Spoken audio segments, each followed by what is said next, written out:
Selamat malam.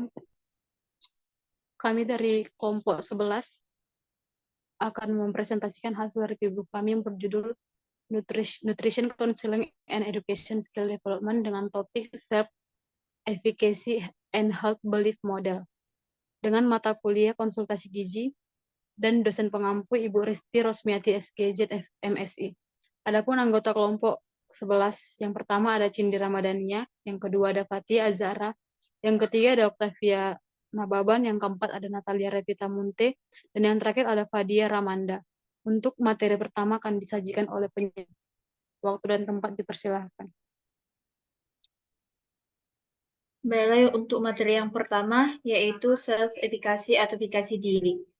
Konsep efikasi diri adalah komponen dasar perubahan perilaku yang dikembangkan oleh Albert Bandura dan diterima luas dan masuk dalam berbagai model perubahan perilaku. Menurut Bandura, efikasi diri adalah kepercayaan diri untuk melakukan perilaku tertentu, seperti keyakinan akan kemampuan mengubah pola makan. Pencapaian perubahan perilaku sehat berhubungan kuat dengan efikasi diri yang kuat, yang mempengaruhi yang pertama pilihan individu, yang kedua jumlah upaya yang dilakukan dalam suatu tugas, yang ketiga pandangan terhadap hambatan, dan yang keempat kemampuan untuk mengejar tujuan ketika menghadapi hambatan. Sehingga kepercayaan diri seseorang terhadap kemampuannya melakukan perubahan perilaku mungkin lebih penting daripada keterampilan yang sebenarnya. Setelah sadar akan pentingnya perubahan perilaku tersebut, kemudian konselor dapat membantu klien untuk yang pertama merasakan bahwa ada jalan keluar dari situasi ini, yang kedua mempercayai bahwa ada pilihan yang dapat diterapkan untuk melakukan perubahan. Pemikiran defensif akan muncul ketika klien merasa tidak ada solusi dan ketidaknyamanan seperti yang pertama penolakan, tidak terlalu buruk, yang kedua rasionalisasi toh tidak mau, dan yang ketiga proyeksi bukan masalah saya tapi masalah mereka. Tanggung jawab seorang konselor dalam hal ini yang pertama memberikan harapan kepada klien dengan meningkatkan kesadaran akan pilihannya, yang kedua membantu dalam menetapkan tujuan yang akan dicapai. Efikasi diri juga dapat diperkuat dengan menunjukkan kekuatan, menceritakan kisah sukses, dan mengungkapkan optimisme terhadap masa depan. Saya kembalikan kepada moderator.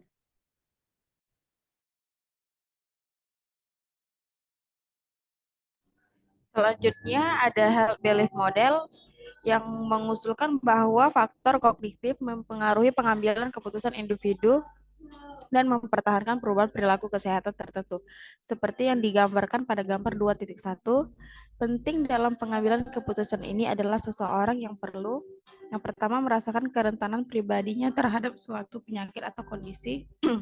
Yang kedua, merasakan penyakitnya atau kondisi yang memiliki tingkat keparahan tertentu seperti konsekuensi fisik atau sosial. Ketiga, percaya bahwa ada manfaat tertentu dalam mengambil tindakan yang secara efektif mencegah atau menyembuhkan penyakit atau kondisi. Keempat, tidak merasakan adanya hambatan besar yang dapat menghambat upaya tersebut tindak kesehatan.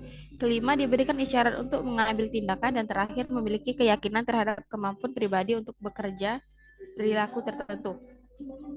Selanjutnya, keyakinan ini berinteraksi satu sama lain untuk menentukan kesediaan klien untuk mengambil tindakan. Misalnya wanita yang suka makan yang manis-manis mungkin percaya bahwa dia memang demikian rentan terkena gigi berlubang. Tapi jika dia menyadarinya dampak buruk keparahan pada hidupnya menjadi minimal, maka dia tidak akan memiliki dorongan untuk berubah. Studi telah menunjukkan bahwa seseorang dengan sedikit gejala yang jelas memiliki kepatuhan diet yang lebih rendah. Demikian pula hal dengan pria percaya bahwa mengonsumsi makanan nabati akan mengurangi kadar kolesterol. Namun ia mungkin merasa terlalu nyaman untuk mengubah pola makannya, terlalu banyak hambatan, atau merasa terlalu nyaman atau merasa tidak mampu mengambil langkah-langkah yang diperlukan untuk melakukan perubahan efektif di diri rendah. Isyarat untuk bertindak berpartisipasi dalam suatu program atau mencari konseling bisa datang dari sejumlah sumber, antara lain gejala fisik, pengamatan orang lain yang melakukan tindakan, laporan media, atau nasihat dokter. Konselor dan klien dapat bertukar pikiran bersama untuk merancang yang bisa diterapkan petunjuk untuk memberikan pengingat untuk memberi isyarat tindakan seperti dicatatkan dalam hari S.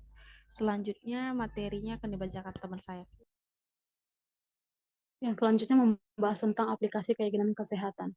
Dengan menggunakan health belief model intervensi gizi dalam program pangan gabungan masyarakat berhasil meningkatkan konsumsi biji-bijian, meningkatkan pengetahuan mengenai biji-bijian, dan memperkuat keyakinan bahwa asupan makanan dari biji-bijian akan mengurangi risiko penyakit. Biji-bijian yang mengandung banyak nutrisi dan baik untuk kesehatan yakni ada beberapa. Yang pertama ada biji bunga matahari, berguna untuk menurunkan kadar kolesterol. Yang kedua ada biji chia, berguna untuk mengurangi kadar gula dalam darah, mengurangi faktor resiko penyakit jantung. Selanjutnya ada biji rami yang berguna untuk mengurangi kolesterol dan penyakit jantung. Selanjutnya ada biji wijen yang berguna untuk mengurangi peradangan dan stres oksidatif. Dan yang terakhir ada biji labu yang berguna untuk menurunkan risiko batu kandung kemih, dan risiko kanker payudara. Beberapa manfaatnya yaitu kerentanan dan tingkat keparahan yang dirasakan. Risikonya pribadi diatasi dengan menekan peningkatan risiko penyakit jantung, kanker, diabetes tipe 2, dan sembelit. Selanjutnya, manfaat yang dirasakan untuk mendorong keyakinan mengenai manfaat. Pelajaran menyoroti keunggulan nutrisi biji-bijian utuh dibanding biji-bijian olahan.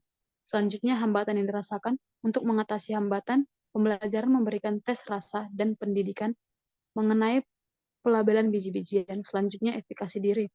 Untuk meningkatkan kepercayaan diri, pembelajaran mencakup demonstrasi dan peluang untuk melakukannya, berlatih membaca label. Dan yang terakhir ada isyarat untuk bertindak.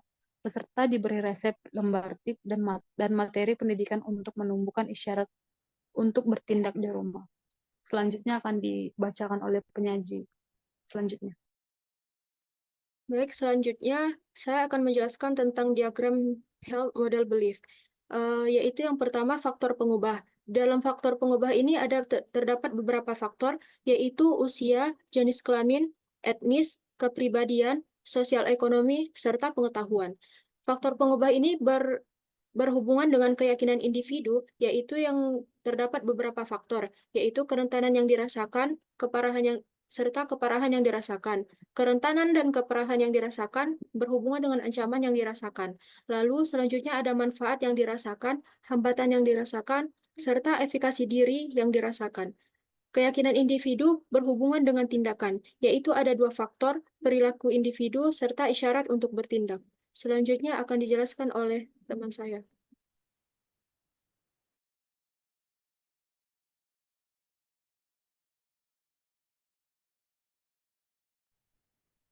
Selanjutnya, ada tabel 2.2 contoh konstruksi model health belief.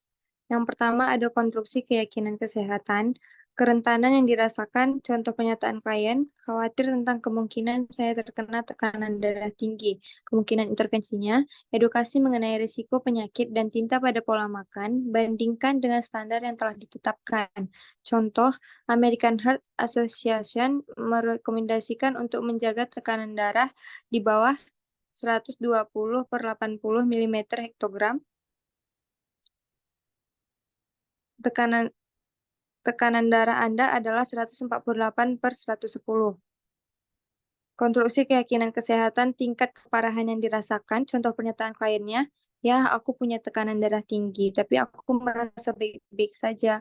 Kemungkinan intervensinya, diskusikan dampak penyakit terhadap kehidupan fisik, ekonomi, sosial, dan keluarga klien. Tampilkan grafik dan berikan statistik, perjelas konsekuensinya. Contohnya, tekanan darah tinggi meningkatkan risiko terkena stroke. Konstruksi keyakinan kesehatan, manfaat yang dirasakan, contoh pernyataan klien, makan lebih banyak salad akan baik untuk kesehatan saya. Kemungkinan intervensinya, memberikan teladan dan testimonia di masa depan, tentukan tindakan dan manfaat dari tindakan tersebut. Contohnya, mengonsumsi lebih banyak makanan nabati bisa baik untuk menurunkan tekanan darah Anda. Konstruksi keyakinan kesehatan, hambatan yang dirasakan, contoh pernyataan kliennya, makanan yang perlu saya makan untuk menurunkan tekanan darah saya rasanya tidak enak. Kemungkinan intervensinya, mengeksplorasi strategi untuk mengatasi masalah seperti ketidaknyamanan biaya dan perasaan tidak menyenangkan, menawarkan insentif, bantuan, jaminan akhir, mengoreksi kesalahan informasi dan persepsi yang salah memberikan rasa enak. Contohnya, ada resep bagus untuk dicoba dengan menggunakan berbagai bumbu dan pengganti garam. Konstruksi keyakinan kesehatan, isyarat untuk bertindak, pernyataan kliennya, teman sekamarku selalu punya cemilan gurih dan keripik kentang di kitchen kontainer. Kemungkinan intervensinya, kaitkan gejala saat ini dengan masalah kesehatan. Diskusikan media untuk mempromosikan tindakan kesehatan, mendorong dukungan sosial, menggunakan sistem pengingat catatan tempel, pesan telepon seluler otomatis atau malingsi. Contohnya, Anda bisa menambahkan cemilan dan kacang-kacangan tambahan di meja dapur yang rendah natrium.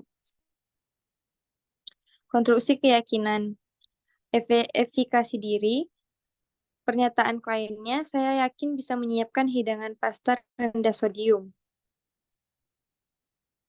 Kemungkinan intervensinya,